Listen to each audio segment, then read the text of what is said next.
step into a world of imagination where science meets mystery. On this channel, Sci-Fi Stories, you'll experience exciting sci-fi stories about futuristic worlds, space adventures, advanced technology, and unexpected twists. Every story is told in a natural human voice, not AI generated, to give you a more real and engaging storytelling experience. If you love immersive sci-fi tales and powerful storytelling, you're in the right place. Let's start the story. I want to tell you about a girl who sat 3 seats in front of me for a whole school year, and how none of us knew what she was until a 30-second recording played on a screen the size of a wall. I still think about it, some nights more than others. My name doesn't matter much for this. Where I come from, we're a quiet people, tall, slow-moving, careful with our words. My grandmother used to say we were born already tired, so you can imagine the kind of school I went to. HFY Reach, an orbital academy stuck on a ring station above a brown world called Khaldun, where the clouds never quite cleared and the light through the viewports always came in this dull copper color, like the inside of an old coin. It was a good school, strict, the kind of place that fed students into the conquered service academies and the big universities on the core worlds, 40 species in my year alone. We learned each other's languages a little, learned to read each other's moods, learned who to sit near and who to leave alone. And then halfway through the term, they put a human in our class. I should explain something in case you're not from around here, in case you've never met one. Humans had a reputation back then. Not a bad one exactly, more like a small one. There weren't many of them in the conquered. Their homeworld was far out on the edge, one of those late joining species, the kind everyone's polite to and nobody takes seriously. And the thing everyone knew about humans was that they were fragile. That was the word, fragile. You'd hear it in the corridors, soft skin. No claws, no plates, no second heart. Thin little bones you could snap if you weren't careful. There were warnings even the first week she arrived, a notice from the medical office about how humans got cold easily, how their bodies couldn't filter certain compounds, how you shouldn't roughhouse with one because they bruised. They bruised. We laughed about that quietly. A whole species that bruised. So that was the picture in our heads before she ever walked in. A delicate thing. Something you be careful around the way you're careful around glass. Her name was Junie Marsh. I remember the day she came in because she was late, and the teacher, an old Verlesi named Dr. Anuit, all folds and patience had already started. The door opened and there she was, small, smaller than any of us. The top of her head wouldn't have reached my chest.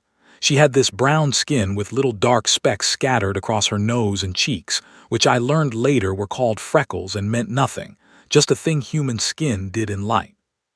Her hair was cut short and uneven, like she'd done it herself with whatever was nearby.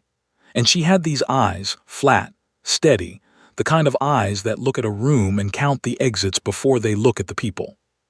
I didn't notice that part then, the exits thing. I only understood it later looking back. She apologized for being late, quiet voice, found the empty seat 3 rows up by the window and sat down and folded her hands, and that was it. No fuss.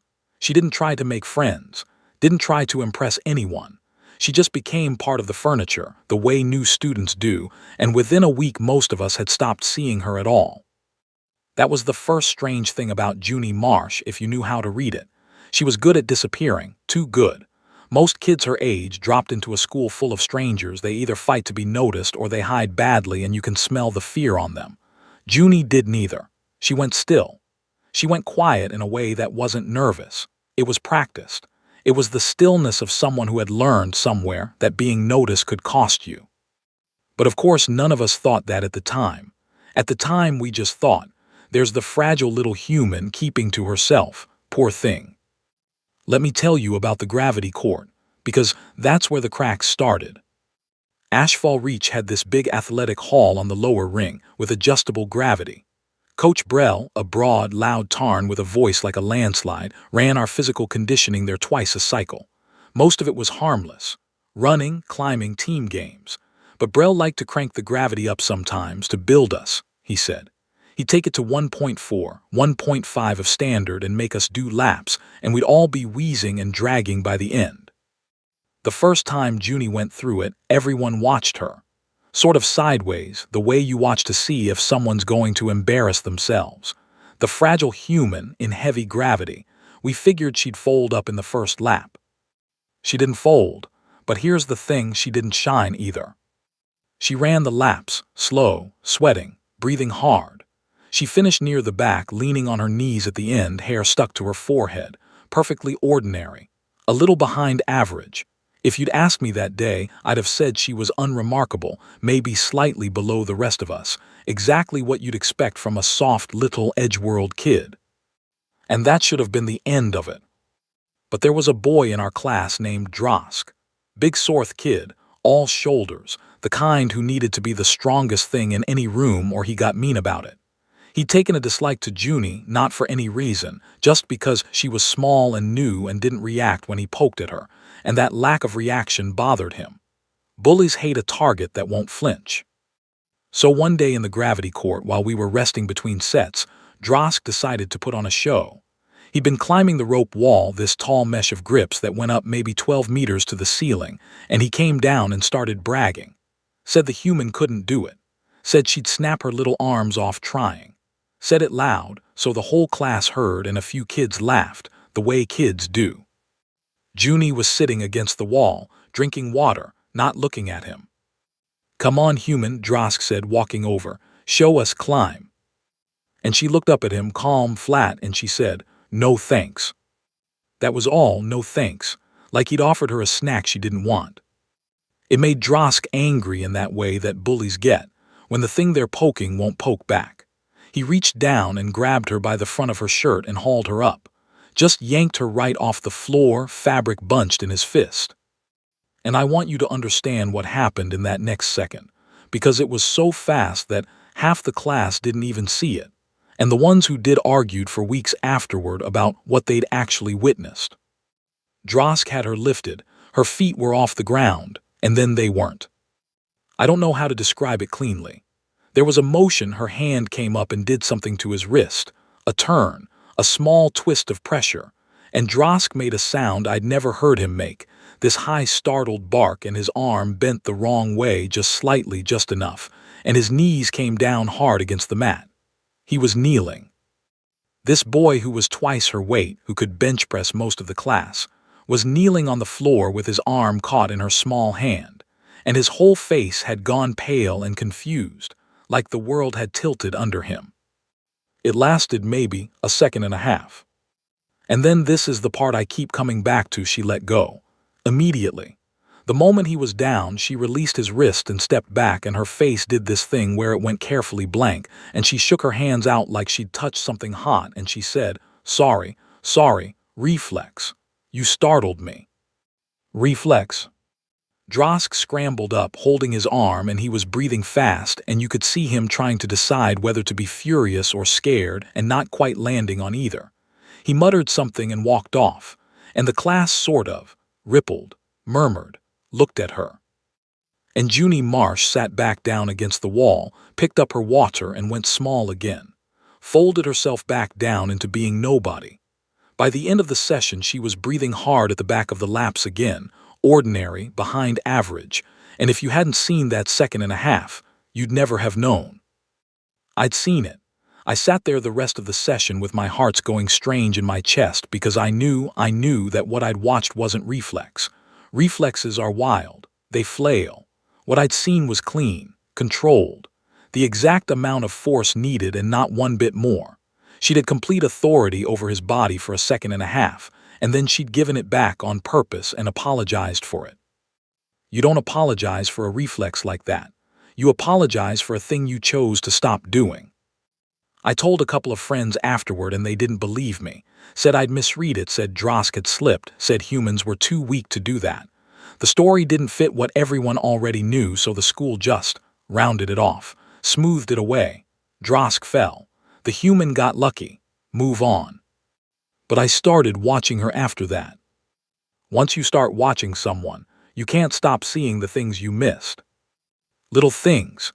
Junie always sat with her back to a wall. Always. In the lunch hall, in classrooms when she could choose, in the common rooms, wall behind her, room in front of her, door in her sight line. I'd never noticed because most of us don't think about where we sit.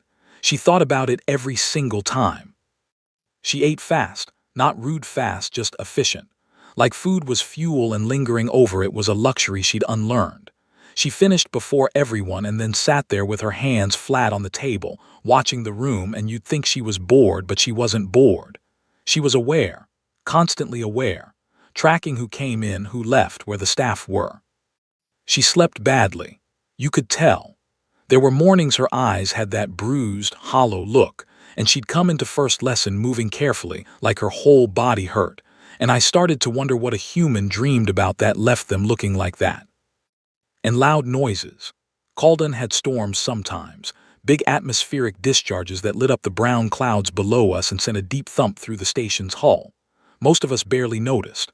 But the first time it happened with Junie in the room, I watched her go absolutely rigid, every muscle locked, hands gripping the edge of her desk, knuckles pale, and her eyes had gone somewhere else entirely, somewhere far away and bad.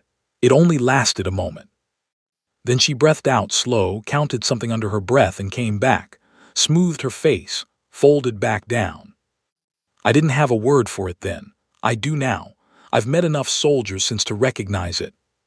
She was a person who had been somewhere terrible and had survived it, and had brought it home inside her body where no one could see. But she was 15, maybe 16, by human reckoning a child, and she was sitting 3 rows in front of me in a history lesson, getting a slightly below average grade on a quiz about conquered trade routes, blending into the wall. I couldn't make the two things fit. The careful, hollow-eyed person who tracked exits and snapped a bully to his knees without breaking a sweat, and the ordinary, fragile little human everyone saw. It was like 2 different people wearing the same small body, and only one of them was allowed out. I almost talked to her a few times. I'd get close. But there was something about Junie that made you keep your distance. Not unkindness. She was never unkind, just a kind of fence around her, a quiet sign that said, "Don't." So I didn't. I just watched and wondered and let it sit. And then the history of the Frontier Wars module came around, and everything broke open. You have to understand, in the Conquered we don't teach the Frontier Wars much. They're recent, raw. A lot of the people running things lived through them, lost family in them, and there's a kind of unspoken agreement to keep them at arm's length in school. We learned the broad shapes, the Sorth Dominion's expansion, the border colonies, the long, ugly fight that finally pushed them back. Names, dates, the official version. Clean. But Dr. Anuit was old, and old teachers don't always do the clean version. He'd lived through it. Lost a broodmate at a place called Anvil Station. He told us once, very quietly, and then never mentioned it again. And when the Frontier Wars module came around, he decided we were old enough to see what it had actually been. Not the textbook shapes, the real thing. You will understand nothing about the Conquered, he told us, until you understand what it cost to keep it. And you will understand nothing about that until you have seen it with your own eyes. So he brought in recordings. This was unusual. The combat archives from the Frontier Wars were restricted partly for security, mostly out of respect for the dead. But teachers could request declassified footage for educational use, and Anuit had pulled together a set. Real recordings. Helmet feeds, drone footage, station logs. The actual war, played on the big display wall at the front of the room, with the gravity of the room turned down to nothing and 40 young people from 40 worlds sitting in the dark, watching. The first few were, I don't have good words, they were hard. There was footage of an orbital evacuation gone wrong, of a colony dome breaching, of soldiers and civilians who did not survive the next 30 seconds and seemed to know it. Some of my classmates couldn't watch. A couple left the room. Anuit let them go without comment. He understood. This was not a thing you forced on anyone. I watched because I couldn't look away, and because somewhere in the back of my mind, a small cold thought had started forming, and I needed to know if it was true. I'd noticed something, you see. The first time the war footage came on the screen, the first crack of weapons fire, the first scream of an alarm through the speakers, I'd glanced at Junie.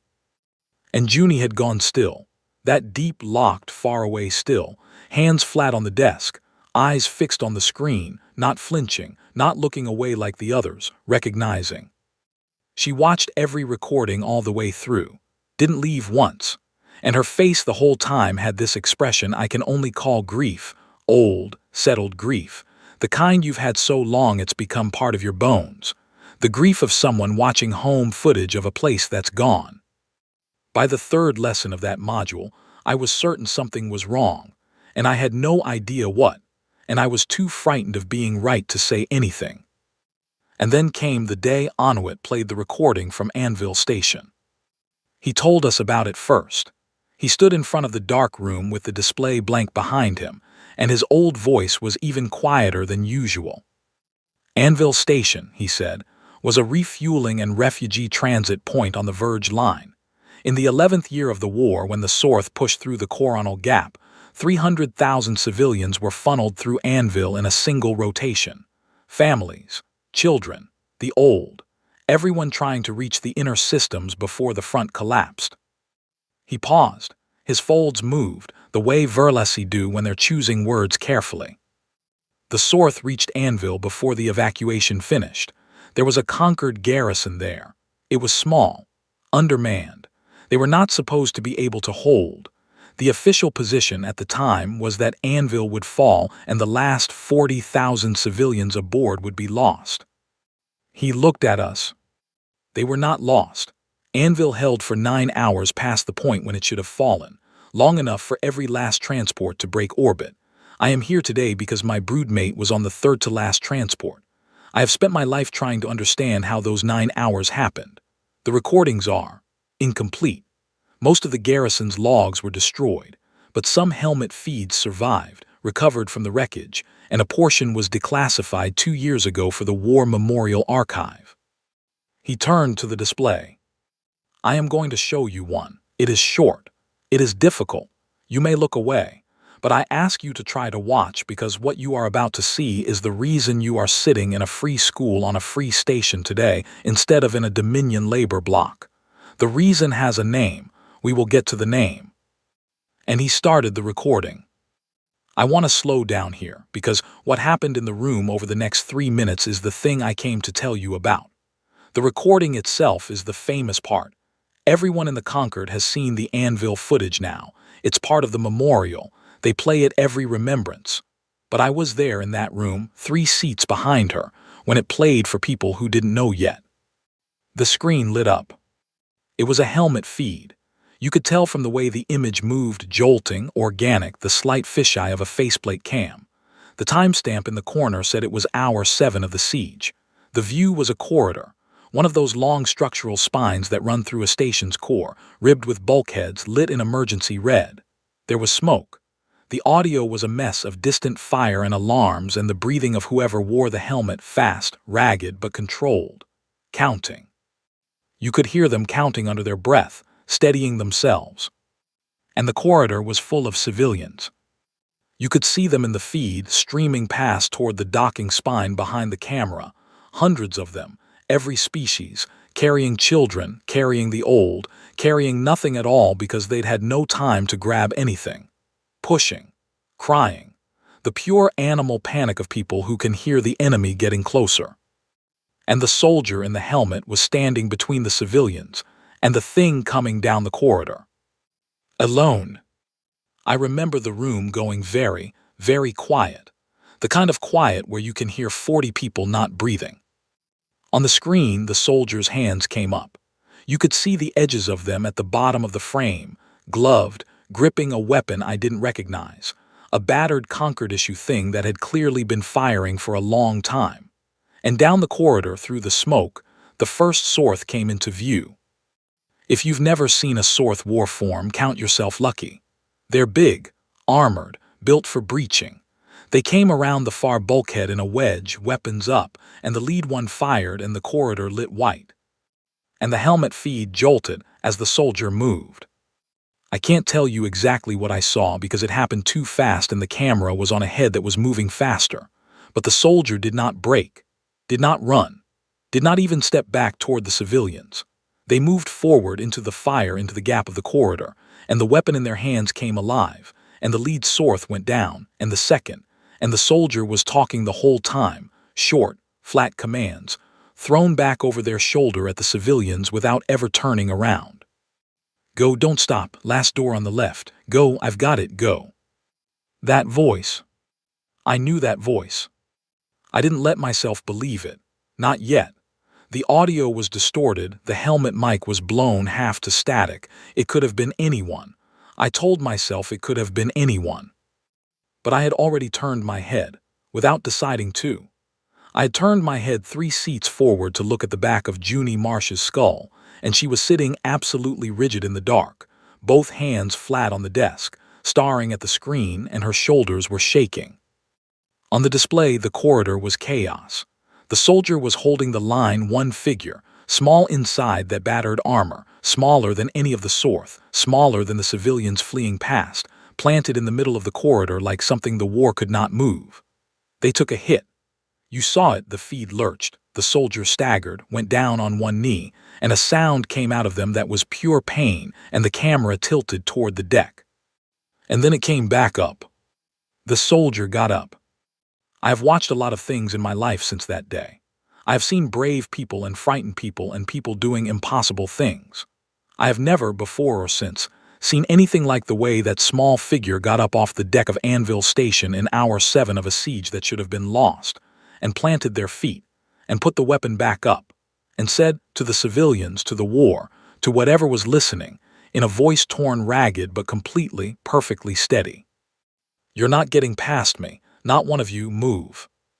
And the recording cut out. Just stopped, black screen, the way damaged footage does, 3 minutes and then nothing. The room stayed dark. Nobody moved. Anuit didn't bring the lights up right away.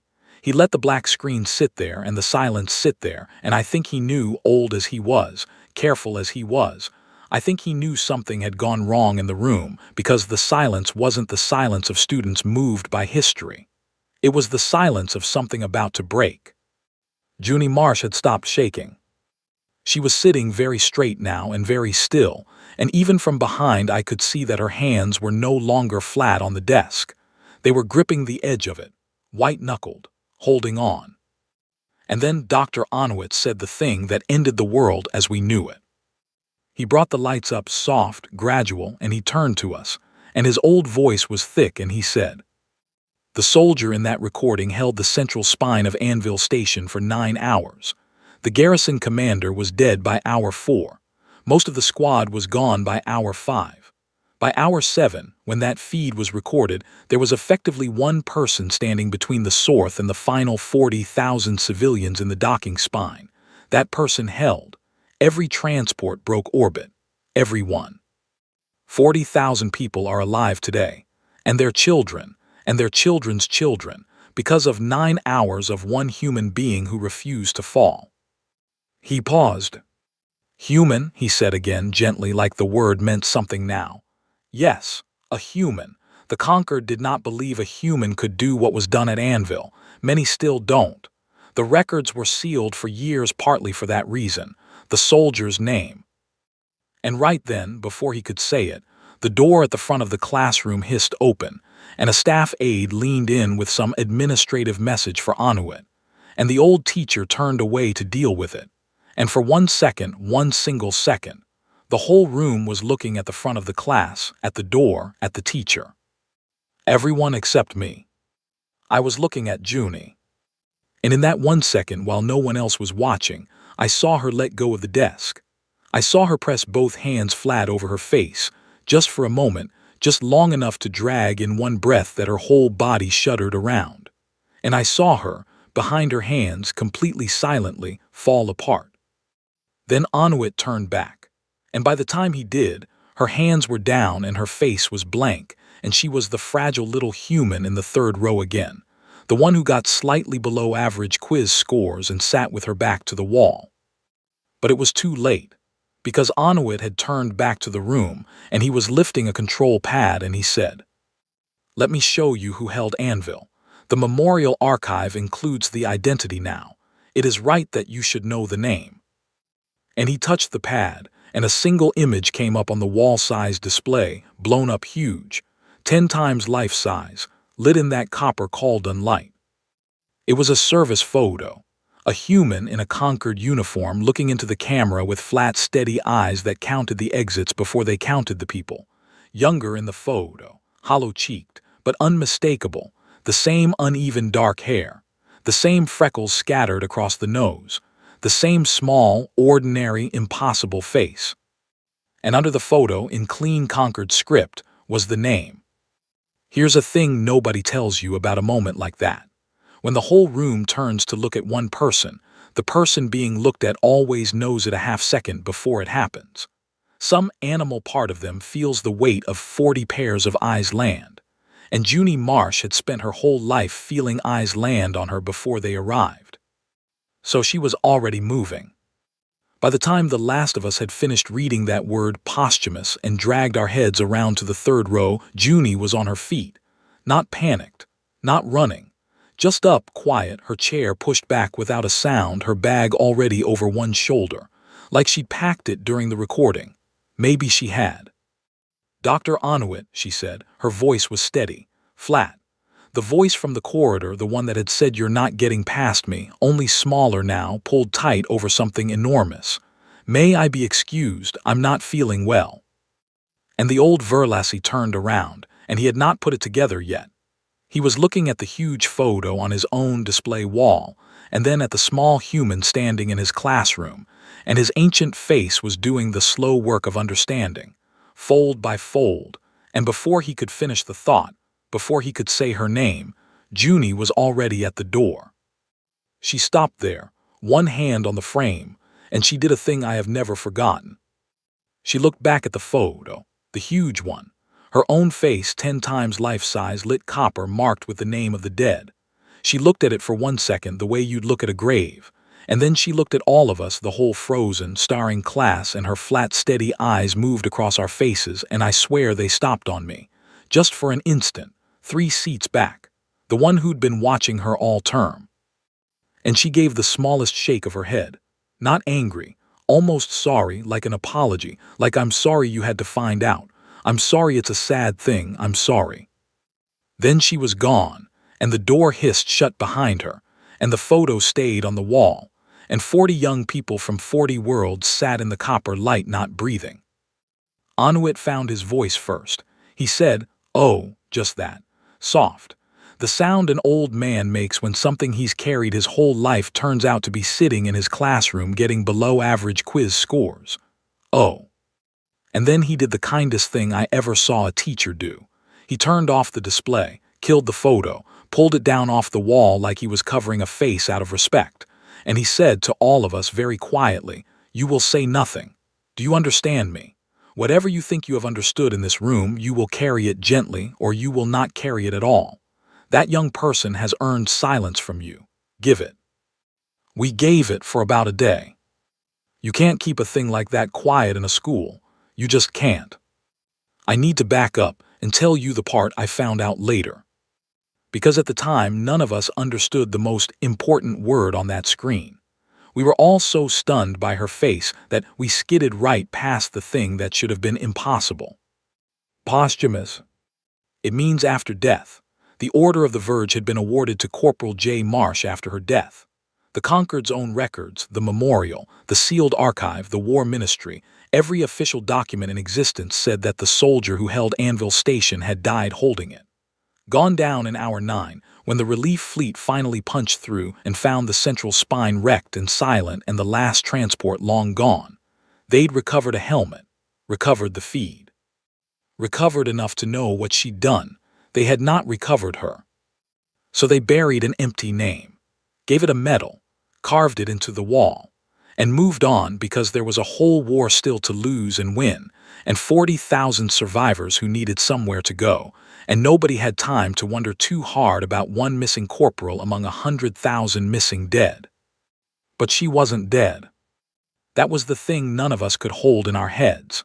The girl in the third row, the small human who couldn't sleep and tracked the exits and got slightly below average grades. She was a war hero who had been officially, legally, carved in stone dead for 4 years. And she'd been hiding, not just from us, from everyone, from the whole Concord that thought she was a ghost. It took me a long time, and a lot of asking the wrong people the wrong questions very carefully to understand why. And the answer, when I finally got it, was the saddest thing I have ever learned. She came back to school the next day. That surprised everyone. We'd half expected her to vanish, to be gone, transferred, evaporated, the way you imagine secret people can just dissolve. But no. The next morning there she was, walking into first lesson, bag over one shoulder, back to the wall, hollow-eyed. Like nothing had happened. Like we hadn't all watched her face fill a wall while the word posthumous hung under it. But everything had changed, and she knew it, and we knew it, and the not saying anything lasted about 4 hours. It started small. A Tarn girl named Vess, who'd never spoken to Junie once all term, set a cup of warm Cresty down in front of her at lunch. Didn't say a word, just set it down and walked off, ears flat with embarrassment. It was the most enormous gesture. Tarn don't give you their tea. It means something. Junie looked at the cup for a long moment. Then she wrapped both hands around it and held on, and her jaw worked once, and she said quietly to no one, "Thank you." And then it wasn't small anymore. By the end of that day, the whole school knew. Not the details, Anuit's silence held on the details, but the shape of it. The human held Anvil, the human in the third row. She's the one. The recording, it's her. And the school did the thing schools do, which is the worst and the best thing all at once. It turned her into a story. Suddenly, Junie Marsh couldn't walk down a corridor without it going quiet. Suddenly, there were students from other years finding excuses to be near her classroom, peering in, trying to get a look at the ghost. Suddenly, she was the most visible person on the station. She, who had spent every waking minute of her life making herself invisible. People left things at her seat. Notes. Little carved tokens. A first-year sorth, the same species as the war forms in that corridor, left a folded paper bird on her desk with nothing written on it, and stood across the room shaking. And when Junie found it, she went very still, and then she went and found that child and crouched down to their height and said something to them I never heard. And the little sorth burst into tears and hugged her, and Junie held on like she was the one being saved. It should have been beautiful, in a way it was. But I was watching her, I was always watching her, and I could see what it was doing to her, and it wasn't beautiful at all. It was killing her. Because every single look, every token, every quiet went silent corridor was the world telling her, we see you now, we know what you are, you can't hide anymore. And hiding wasn't a habit for Junie Marsh. Hiding was the wound. Hiding was the whole architecture she'd built her survival on.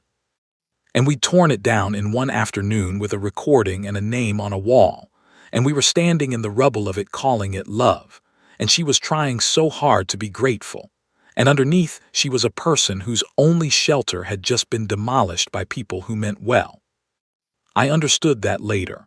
At the time, I just knew she was getting thinner and sleeping worse, and that the faraway look was coming more often and staying longer. And then, on the 4th day, she came to find me. I was in the lower observation gallery after last lesson, a long curved window where you could watch Calden turn underneath the station, brown and slow, with the copper light bleeding around its edge. I went there to be alone sometimes. I think she knew that. I think she'd watched me the way I'd watched her and clocked it. She came and stood next to me at the glass, didn't say anything for a while, just looked down at the planet. Then she said, "You saw it, in the gravity court, with Drosk. You're the one who saw it was clean."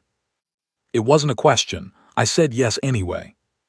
"And you've been watching me since." Still not a question. "Where I sit, how I eat, the storms." I felt my face go hot. I said I was sorry, that I hadn't meant to intrude, that I just knew something didn't add up and I couldn't stop noticing. And Junie Marsh looked at me with those flat, steady eyes, and for the first time since she'd walked into our classroom, something in them moved, softened, cracked open just a finger's width. "Don't apologize," she said. "Do you know how long it's been since somebody saw me, actually saw me?" She let out a breath that was almost a laugh, and there was no humor in it at all. 4 years of being a ghost, And the one person who clocked me was a kid 3 seats back in a history class because I let my guard down for a second and a half to keep a bully from dislocating my own shoulder. She shook her head. Sloppy. I got sloppy. That's how it ends every time. Not the big things, the small ones. I asked her. I had to. The question had been eating me for 4 days. I asked her why the record said she was dead. And she was quiet for a long time, long enough that I thought she wouldn't answer. Calden turned under us. The copper light shifted. Then she told me. I'm going to tell it the way she told it, as close as I can remember, because she said it flat and plain, and that's the only way it makes sense. Anvil held for 9 hours, she said. You saw 7. By 9, the relief fleet broke through and the Sorth pulled back because they'd lost the prize. Every transport was gone. There was nothing left to take. And I was still standing in that corridor, just about. I'd taken a lot. She touched her side briefly without seeming to notice she'd done it. But I was up. Last one up out of the whole garrison. And the relief fleet came aboard and found me. And they were medics and Marines and they were cheering. And somebody picked me up and... She stopped. And I didn't want it, she said. Any of it. I knew right then, standing in that corridor full of everyone who didn't make it. I knew that if I let them carry me out as the hero of Anvil, that's all I'd ever be. For the rest of my life. They'd put me on every recruitment feed in the Concord. They'd send me to the next Anvil, and the one after that, and they'd keep sending me until one of them was the last one, because that's what you do with a weapon that works. I was 15, you understand. I lied about my age to enlist when my colony burned. I was 15 years old and I just held a station for 9 hours and watched my entire squad die around me, and the Concord wanted to make me a symbol. She looked at me. So when the corridor caved, there was a secondary collapse, a structural failure, hour 9. Half the spine came down. I went into the gap. On purpose. Let them think it took me. There were no bodies recovered from that section. There were no bodies recoverable from a lot of sections. I came out the other side into the maintenance crawl, and I took a dead Marines transit chit, and I walked onto the last medical transport as a refugee with a head wound and no name. And I let Corporal J. Marsh die in that corridor, because Corporal J. Marsh was going to get a lot more people killed, starting with herself. I didn't know what to say. I still don't, really. I was, 14? Standing at a window with a girl who'd staged her own death at 15 to escape being a hero. They gave her a medal, Junie said, looking down at the planet. Posthumous. The Order of the Verge. I read about it in a public archive 2 years later in a station library, eating a ration bar. My own funeral. They said I was an example to every species in the Concord of what one being can endure. Her mouth twisted. I wanted to throw up. I wanted to find whoever wrote that and ask them if they'd ever held a 15-year-old's hand while the air went out of a room. An example. I didn't want to be an example. I wanted to be nobody. I wanted to sit in the back of a classroom and get a C on a quiz and have absolutely nobody know my name. That's all. That's the only thing I've wanted in 4 years. And then she looked at me, and the crack in her eyes opened the rest of the way, and she said the thing that I have carried every day since. And I almost had it. I was so close. I had a name that wasn't mine and a wall to put my back against and a whole, boring, ordinary life waiting for me. And then a bully grabbed my shirt and I forgot for a second and a half that I wasn't allowed to be strong anymore. And it's gone. All of it. Gone. She wiped her face with the heel of her hand, hard, angry. You want to know the worst part? I'm not even sad about Anvil. I made my peace with Anvil. I'm sad about a classroom. I'm grieving a desk by a window and a below-average grade. How pathetic is that? I told her it wasn't pathetic. I told her it was the least pathetic thing I'd ever heard. She didn't believe me, but she let me say it. And we stood there at the glass for a long time, the war hero and the kid 3 seats back, watching a brown world turn in copper light, not saying anything at all. I'd love to tell you it ended cleanly. It didn't. Real things don't. The Concord found out. Of course they did. You don't put a dead war hero's living face on a classroom wall full of 40 students from 40 worlds and keep it quiet. Within a few cycles there were people on the station, quiet people, polite people, war ministry people, and they wanted Corporal J. Marsh back from the dead, because a living legend is worth more than a buried one. And the recruitment value of the human who held Anvil and survived was, to certain minds, incalculable. They came to the school. They came to her. And I learned later what happened in that room, because Anuit was in it. And Anuit told me years afterward when I was grown and we met again at a memorial, and he was very old and didn't have many secrets left to keep. They offered her everything: rank, a commission, her name restored, her medal made real, a hero's place in the Concord she'd bled for. And they made it clear, the way polite, powerful people do, that it wasn't entirely a request. A soldier who fakes her death in wartime has committed a serious thing. The kindness of the offer was the iron under it. And Junie Marsh, 15 when she held Anvil, 19 now, sitting in a school principal's office with her back to the wall, heard them out. All of it, quietly, steady, the corridor voice. And then she said no. Anuit told me she didn't raise her voice. She didn't threat. She just laid it out flat and plain the way she'd laid it out for me at the glass. She said, I held the line at Anvil because there were 40,000 people behind me and somebody had to. I did the job. I'm not sorry I did it, but the job is done. Those people are alive. Their kids are alive. I don't owe you my whole life on top of the 9 hours. Nobody's behind me now. There's no line to hold. So no. You can court-martial a dead woman if you want. Carve a second name on the wall. But I'm not doing it again, and you can't make a person be a symbol who refuses to be one. That's the one thing you can't make me do, and I learned that in a corridor you've all seen a recording of. And here's the part that gets me.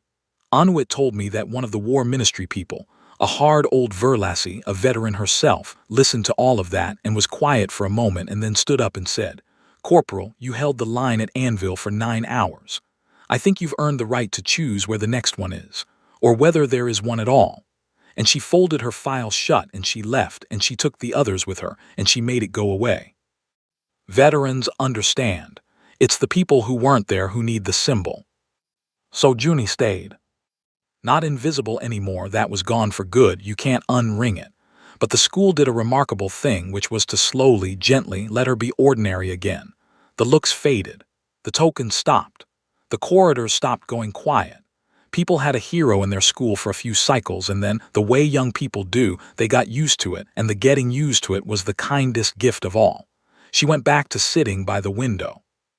Back to her below-average quizzes. Though I'll tell you, her history grades got suspiciously excellent after that. And Anuit never once called on her during the Frontier Wars module again. And the two of them had a thing between them after that. The old man who lost a broodmate at Anvil and the girl who'd kept that broodmate alive. That didn't need any words. She let me be her friend, slowly, carefully. It was like being trusted by something wild. You had to be still and patient and never grab. But she let me. We watched a lot of brown planet turn in copper light together over the years. She taught me to sit with my back to the wall, which I still do, in every room all my life, and people ask me why and I never tell them. And she got her boring, ordinary life. She did. She finished school. She didn't go into the service, she went into structural engineering of all things, designing the bones of stations so they wouldn't collapse the way Anvil's spine collapsed, so that the next 40,000 people would have somewhere solid to run to and wouldn't need a 15-year-old to hold the line for them. She said to me once that it was the same job, really, holding the line, just earlier. Just before anyone had to bleed for it. She never wanted thanks for any of it. That was the whole point of her. The thing the war ministry never understood, the thing the recruitment feeds could never have used. Junie Marsh didn't hold Anvil to be a hero. She held it because 40,000 people were behind her and somebody had to, and then she spent the rest of her life trying to build a galaxy where nobody would have to again. That's not a symbol. That's just a person. The realest one I ever knew. I'm old now. Older than Anuit was, that day in the dark classroom with the copper light in the recording. The Anvil footage is famous. They play at every remembrance, the corridor, the small figure planted in the smoke, the ragged, steady voice. You're not getting past me, not one of you move. Whole generations have grown up on it. They think they know who that soldier was. They've read The Wall, Corporal J. Marsh, Order of the Verge. They think it's a story about a hero who died holding the line. And I never correct them. She wouldn't want me to. The few of us who knew Anuit, gone now, me, A handful of classmates scattered across the stars, we kept her secret the way she asked, carried it gently or not at all. But I'll tell you what I think about. When they play that recording and the room goes quiet, and everyone watches the ghost in the corridor refuse to fall. I think about a small human girl 3 seats in front of me, getting a C on a quiz about trade routes, sitting with her back to the wall, flinching at the storms, wanting, more than rank or medals or a name carved in stone, to be allowed to be nobody. I think about how the strongest person I ever knew spent every ounce of that strength trying not to use it. How the bravest thing she ever did wasn't holding anvil for 9 hours. It was getting up the next morning and walking into a history class and choosing to be ordinary in a galaxy that would have made her a legend. We thought she was fragile when she first walked in, the little human, the one who bruised. We had it exactly backwards. She wasn't fragile. She was finished, done with being the strongest one in the room, done with holding lines, done with being what the war needed. And she came to a quiet school on a quiet ring above a brown world, and she tried with everything left in her to just be a girl by a window. The war revealed who she'd been. But sitting 3 seats behind her for all those years, I'm the only one who ever saw who she actually was, and she was so much more than the recording. The recording only caught the 9 hours. I caught the rest of her life. And the rest of her life, the quiet, ordinary, hard one, freely chosen rest of it, that was the part worth holding the line for. That was the part she'd earned.